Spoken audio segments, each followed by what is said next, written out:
भाजपा युवा मोर्चाच्या जिल्हा उपाध्यक्षपदी शंकर गोरे यांची निवड. हिंगोली लोकसभेचे आमदार तानाजी मुटकुळे यांच्या यमुना निवासस्थानी भाजपाचे युवा जिल्हाध्यक्ष शिवाजीराव मुटकुळे यांच्या उपस्थितीमध्ये पदाधिकाऱ्यांची नियुक्ती करण्यात आल्या.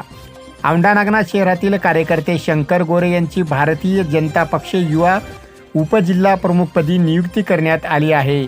पक्षाचे युवा जिल्हाध्यक्ष शिवाजीराव मुटकुळे यांच्या हस्ते शंकर गोरे यांना नियुक्तीपत्र देण्यात आले आहे.